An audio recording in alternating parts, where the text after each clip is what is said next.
Hello दोस्तों, कैसे आप सब लोग। आई होप आपने अच्छे से पढ़ाई की होगी। इतने दिन मेरे बहुत सारे आर्टिकल्स वगैरह कुछ ऐसा आया नहीं, कोई शॉर्ट वीडियो नहीं आया, डेली करंट अफेयर्स भी नहीं आया है। फिर भी मुझे उम्मीद है कि आपने अच्छे से पढ़ाई की होगी। करंट अफेयर्स कहीं ना कहीं से आपने कवर किया होगा। हमारे द हिंदू वाला भी एक आता है वीडियो, उस पर भी सारी चीज़ें कवर होती हैं। आई होप आपने वो फॉलो किया होगा।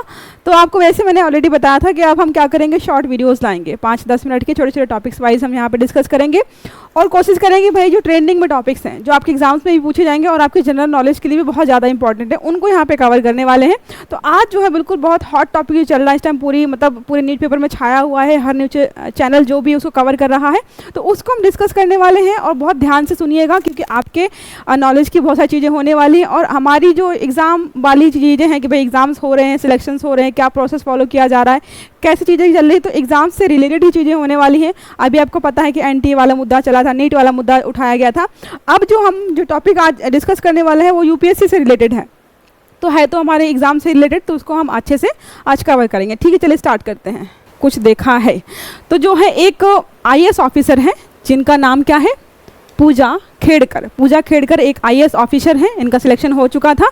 अभी क्या था, इनकी ट्रेनिंग स्टार्ट होने वाली थी। तो महाराष्ट्र से ही बिलोंग करती है और इनकी पहली जो ट्रेनिंग स्टार्ट हो रही थी वो महाराष्ट्र में ही हो रही थी। मतलब पहली वाली ट्रेनिंग पीरियड में ही आपका होम कैडर मिल जाना एक तो बहुत बड़ी बात अपने आप में होती है, लोग बहुत खुश होते हैं। लेकिन क्या है, इनके लिए समस्या खड़ी हो गई है। हुआ ये है कि इनकी जैसे ट्रेनिंग स्टार्ट हुई तो जो ट्रेनिंग जो है पहले दिन पहुँची, मतलब पहला दिन क्या, कुछ लोगों का मानना ये है कि ट्रेनिंग इनकी स्टार्ट उस दिन होनी नहीं थी, 3 दिन बचे हुए थे और ये कुछ दिन पहले ही पहुँच गई वहाँ पर।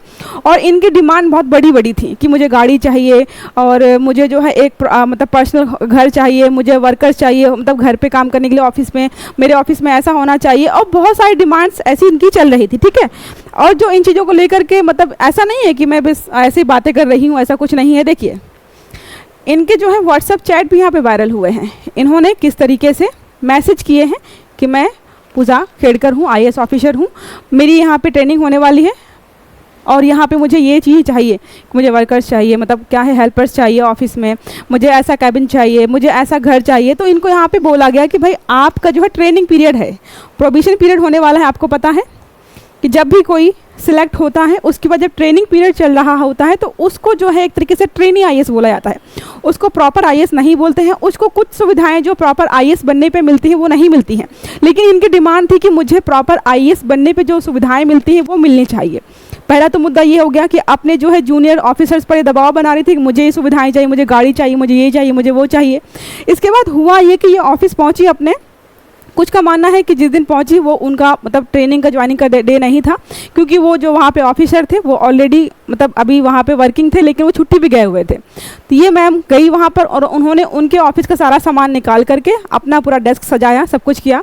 तो जब वो वापस आए तो उन्होंने कंप्लेन की कि जिस तरीके से चीज़ें हुई हैं, एक तरीके से अपने जूनियर्स पर दबाव डालने वाला काम किया गया है, वो एक तरीके से फ्रॉड है। चीज़ें ऐसी चल रही थी, कंटिन्यूसली रिपोर्ट दी गई और उन्होंने ये भी बोला कि पहले ही ज्वाइनिंग पहले ही ट्रेनिंग पीरियड में किसी को होम क्वार्टर दे देना थोड़ा सा असुविधा हो जाएगी, हमारी प्रशासनिक दृष्टि से अच्छा नहीं है। चीज़ें चल रही थी ऐसी। फिर बाद में ये खुलासा हुआ, 2 चीज़ों का खुलासा यहाँ पर देखने को मिला है। पहला कि इन्होंने जो डॉक्यूमेंट्स लगाए हैं वहाँ पे लगाए अपने, उनके साथ थोड़ी छेड़छाड़ की है। पहला डॉक्यूमेंट क्या है, इनका जो है ओबीसी सर्टिफिकेट जो है इन्होंने जो है ओबीसी कैटेगरी के तहत जो है सिलेक्शन लिया है। दूसरा जो है फिजिकल डिसेबिलिटीज़ के साथ इन्होंने वहाँ पे अप्लाई किया था कि डिसेबिलिटीज़ हैं इनको बॉडी में कुछ, जिसकी वजह से ये थोड़ा सा उनको फ़ायदा मिलता है। आपको पता है कि पीडब्ल्यू कैटेगरी में जो होता है थोड़ा सा आपको बेनिफिट मिलता है रैंकिंग का और मार्क्स का। उन्होंने ये फ़ायदा, 2 फ़ायदे उठाए। अब देखने को ये आ रहा है कि दोनों चीज़ें ही यहाँ पर गड़बड़ हैं। देखो इनके बारे में चीज़ें ये हैं, 2023 बैच की है, उन्होंने 2022 में उन्हें क्वालिफाई किया था। रैंक इनकी 821 थी, महाराष्ट्र से बिलोंग करती है, लोकल वहीं की है, इनको वहाँ पे सारी चीज़ें प्रोवाइड भी होनी। चैट आपको मैंने ऑलरेडी बता ही दी है कि चैट में क्या क्या चीज़ें हुई थी। यहाँ पे देखिए 821वीं रैंक थी इनकी, ओबीसी कैटेगरी सी थी और इनको जो है आईएएस पद मिला हुआ था और जो है इनको डिसेबिलिटी वाला इन्होंने वहाँ पे बोला था। तो ओबीसी सर्टिफिकेट वाला मुद्दा ये है कि जो है ओबीसी सर्टिफिकेट के ओबीसी कैटेगरी तक आप रिजर्वेशन ले सकते हो अगर आपकी सालाना इनकम जो है 8 लाख से कम है या 8 लाख तक है। ठीक है, उसके बाद आप क्रीमी लेयर में आ जाते हो। तो इनकी जो इनकम है, अगर पूरी फैमिली की माँ बाप मतलब इनके माता पिता सबकी देखी जाए तो लगभग 40 करोड़ है, ठीक है। और इनकी अकेले की लगभग 17 करोड़ बताई जा रही है। तो ये किसी हाल से ही किसी भी तरीके से नहीं लग रहा है कि ये ओबीसी कैटेगरी के तहत इनको रिजर्वेशन मिलना चाहिए, ठीक है। पहला ये हो गया, तो इन्होंने धोखाधड़ी की है अपनी सर्टिफिकेट के साथ। दूसरा जो है आपका, इनमें बोला गया कि इन्होंने बोला था कि मुझे आँखों से मतलब देखने में समस्या है, इनको 50% बाधित है इनकी दृष्टि, तो जिसकी वजह से इन्होंने वहाँ पे रिजर्वेशन लिया था। इनको क्या है, जब भी कोई सिलेक्ट होता है, कोई फिजिकल आपके अंदर डिसेबिलिटी होती है, तो जो हमारा यूपीएससी होता है आपका डॉक्यूमेंट वेरिफिकेशन कराता है, ताकि जो है पता रहे कि भाई यहाँ पे जो भी चीज़ें आपने बोला है कि मुझे ये डिसेबिलिटी है, हाथ में है, पैर में है, आँख में है, कहीं पर भी कोई भी जैसी चीज़ है, तो उसको एक तरीके से वेरीफाई किया जाता है। वेरीफाई करने के लिए एम्स हमारा जो है वहाँ पे बुलाया गया। इनको एक बार नहीं 5 से 6 बार बुलाया गया, और इन्होंने हर बार टाला कि मैं नहीं आ पाऊँगी, मैं बिज़ी हूँ, और मैं यहाँ पर नहीं हूँ, मैं वहाँ पर नहीं हूँ। हर बार इन्होंने क्या है टाला, और यहाँ पर वो गई नहीं। तो शक हो रहा है कि भाई अगर आप डिसेबल्ड हैं और आपने सर्टिफिकेट लगाया है तो आप गई क्यों नहीं। फिर ये वहाँ पे नहीं गई, इन्होंने क्या किया, किसी प्राइवेट इंस्टीट्यूशन से जाकर के अपना सर्टिफिकेट बनाया, मेडिकल सर्टिफिकेट बनाया, और जाकर के यूपीएससी को सबमिट कर दिया।